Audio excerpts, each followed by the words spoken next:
I have a question about the, in Santa Barbara, they have these winds called the sundowners. Is that the same process that happens with the Diablo?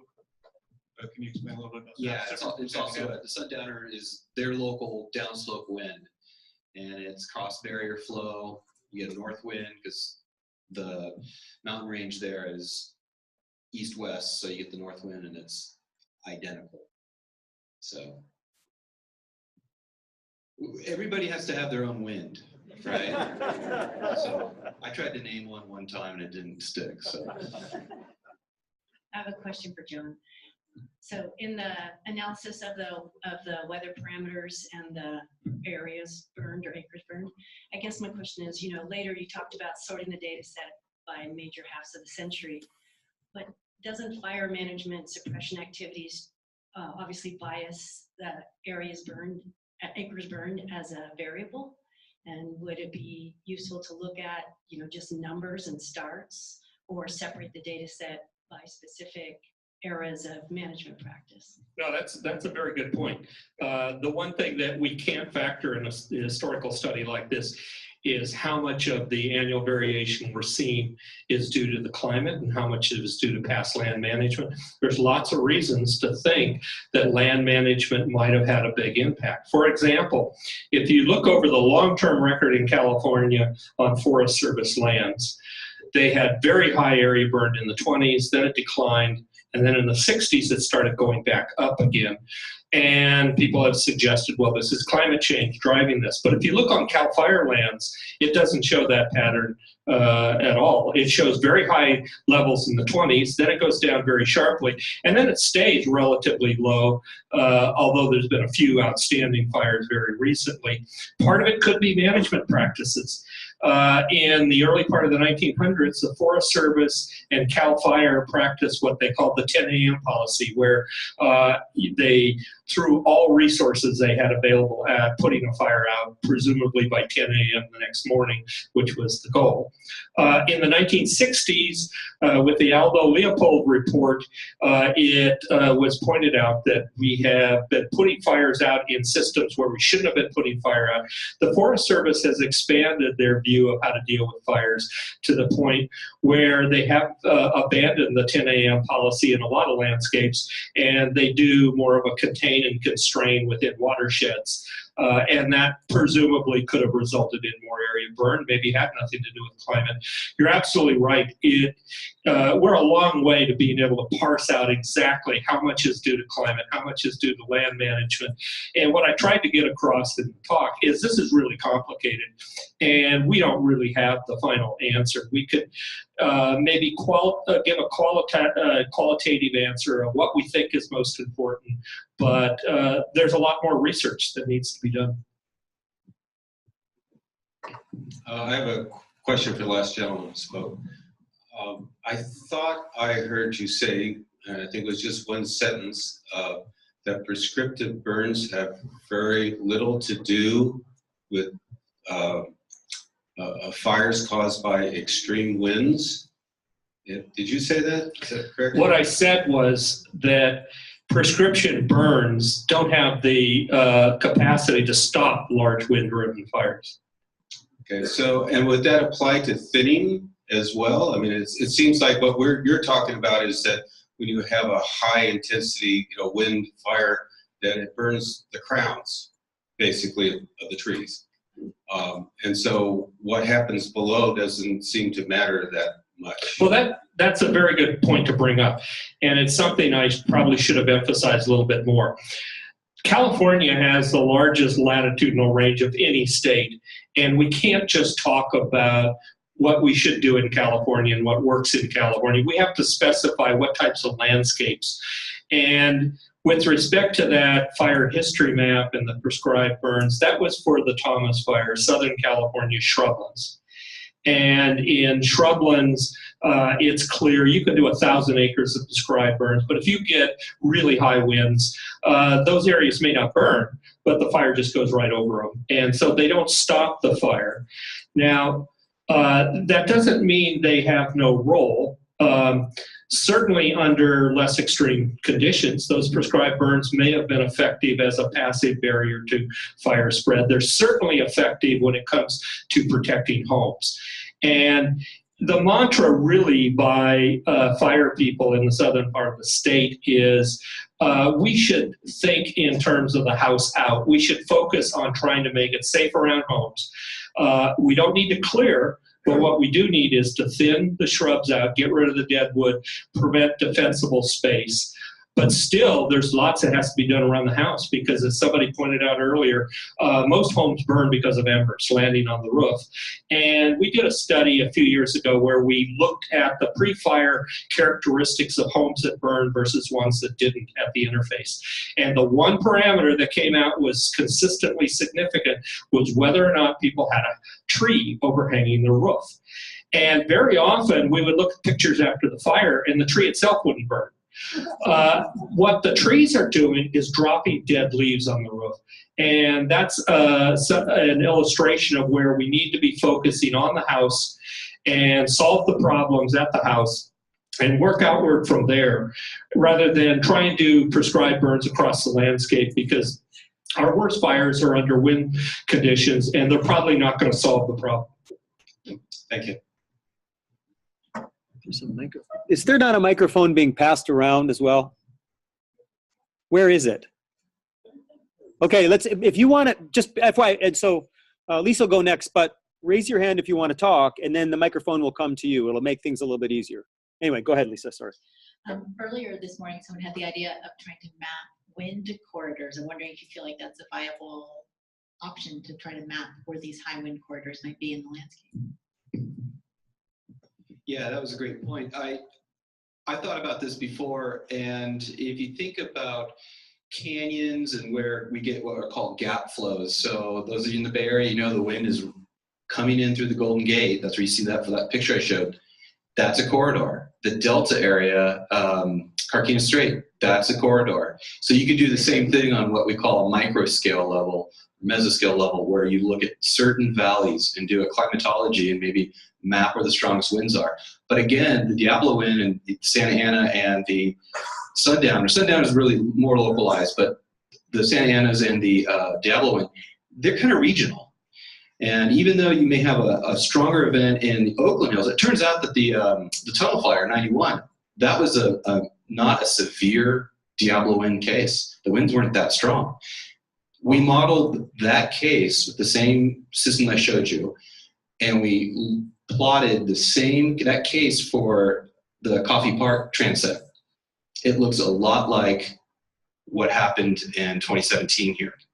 So even though that case might have been a moderate case in the East Bay, the North Bay was more severe, and it has to do with the localized pressure gradient, not only the large scale weather pattern, but what's happening in the regional. So yeah, I think it's great. I think you can do that. You can actually do a climatology, look at where the strongest winds are, if it's in a certain gap, certain valley.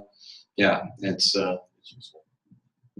Yeah, related to that, Max Morris has done a paper looking at Santa Ana wind-driven fires and showed very clearly that they're topographically determined. There are corridors where those Santa Ana wind-driven fires follow.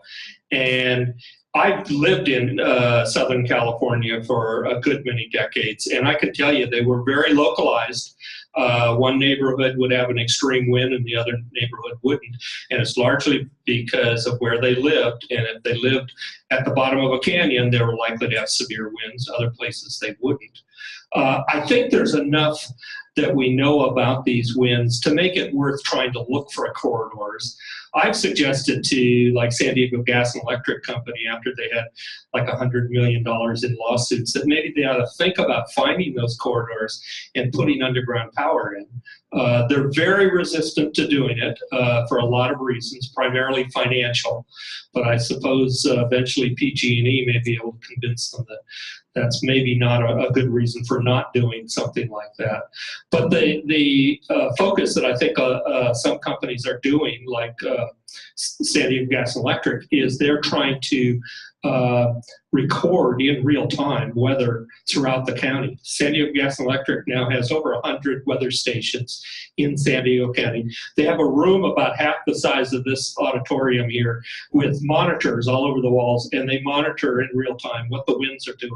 And during the December fires in San Diego, they shut down part of their power grid.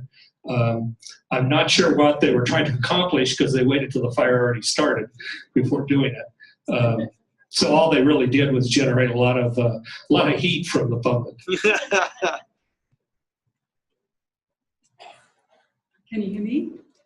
I had a question about fuel and another question about ignition. I wondered if you could say a bit more about the houses, what our buildings are made of, because so far it sounded as if fuel equals vegetation, but the buildings that we make are more flammable than trees and shrubs. And so it seems that urban development itself is a fuel. And the other thing is ignition. Until you mentioned power lines, it sounded like the main anthropogenic causes were arson and campfires. But what about all the gas that we saw just burning during the fires in Santa Rosa? And there were so many stories of power lines igniting fires. I wondered if you could say more about those two things. Thank you. What I would ask is if there's somebody from one of the firefighting agencies who would like to address that, because I suspect they know more about houses and housing construction and ignitability than I do. Well, John, we're going to tomorrow. If you don't, then I'll speculate. Yeah.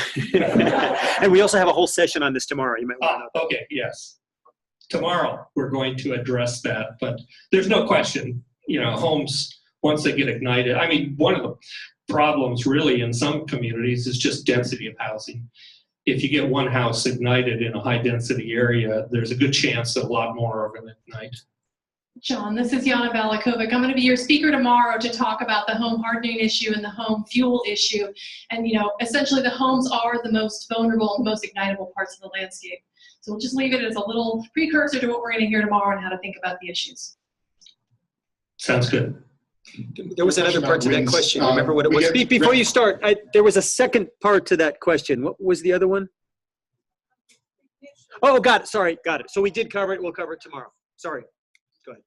And we get red flag warnings in this area fairly routinely. And of course, firefighters get prickly when that happens because we know that if fires start, then they're going to spread quickly and become difficult to manage. But when we have a weather event on the scale that happened last October 8th, fires at that point become inevitable, and the large fires are inevitable. It's a whole different class. And looking back now, it seems as if the mountain wave winds that happened then were predictable. And I'm wondering, do we need a new class of weather warning, or are we at the point of being able to predict what happened in Santa Rosa on October 8th so that emergency managers can take action proactively? Well, it's certainly something that's being worked on by Weather Bureau right now. In fact, they're thinking of how to redefine red flag days to different types of red flag days. And we have, Alex and I are working with some meteorologists right now on a project where we're looking at historically the last 38 years of big fire events and trying to relate to those the wind events at the time of those fires as well as drought events. The idea being maybe there's some threshold where we can say if you get above that threshold, you're likely to have a big event. Personally, I think the most promising avenue is when we have big fire events, we think a lot more seriously about fire prevention methods and how to prevent them, because you're right. Once you get an ignition in a Santa Ana wind or a north wind event, it's going to become big. The trick is how do we stop them from igniting? And I think in the area of fire science, The one area that I don't think has progressed nearly as far as a lot of other areas is prevention. And I just think there's a lot more we can do about how to prevent fires. For example, a lot of communities in the southern part of the state, they have patrols that go out during red flag days looking for suspicious activities. I think when it comes to power lines, there's the potential for a lot of improvement by altering, either putting underground power in, maybe shutting down the power grid. I'm not a real big fan of the idea, simply because I think about the Y2K problem when everybody was afraid their power was going to go out in the year 2000. And what they did, they all went out and bought generators. Generators can start lots of fires. So I don't think shutting down the power grid is the way to go. I think that underground power is something that ought to be looked at a lot more. Craig, did you want to say anything about that? No, I mean, the red flag warning is pretty simple. It's just windy and dry. So it's not very sophisticated, even though it works generally. So yeah, I agree. There needs to be a new definition. I know that's ongoing with the fire weather community. Okay, we've got time for one more. I'm just curious, when did you learn about the mountain wave phenomena? How old is that? Oh, well, mountain waves, that's like classic, it's classic mountain wave theory. It's been in the literature for decades. But downslope, and it's part of downslope windstorms. So these are downslope windstorms, and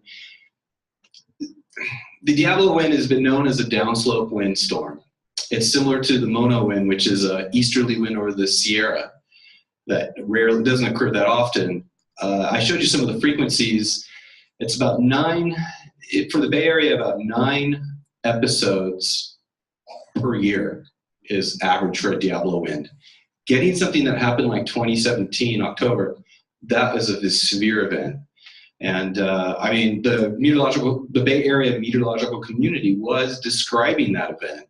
I unfortunately was flying to Amsterdam that morning, and when I woke up, I went to bed, and on Facebook, I saw the ignitions popping up, like, oh, there's ignitions in Santa Rosa area.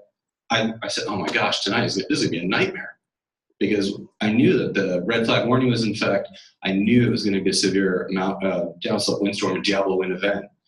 So unfortunately in meteorology, you kind of like, oh wow, this is gonna be a great phenomenon, but it's always a bad thing. So, but mountain wave theory and downslope windstorm theory, that's pretty well recognized, especially in the Rocky Mountains.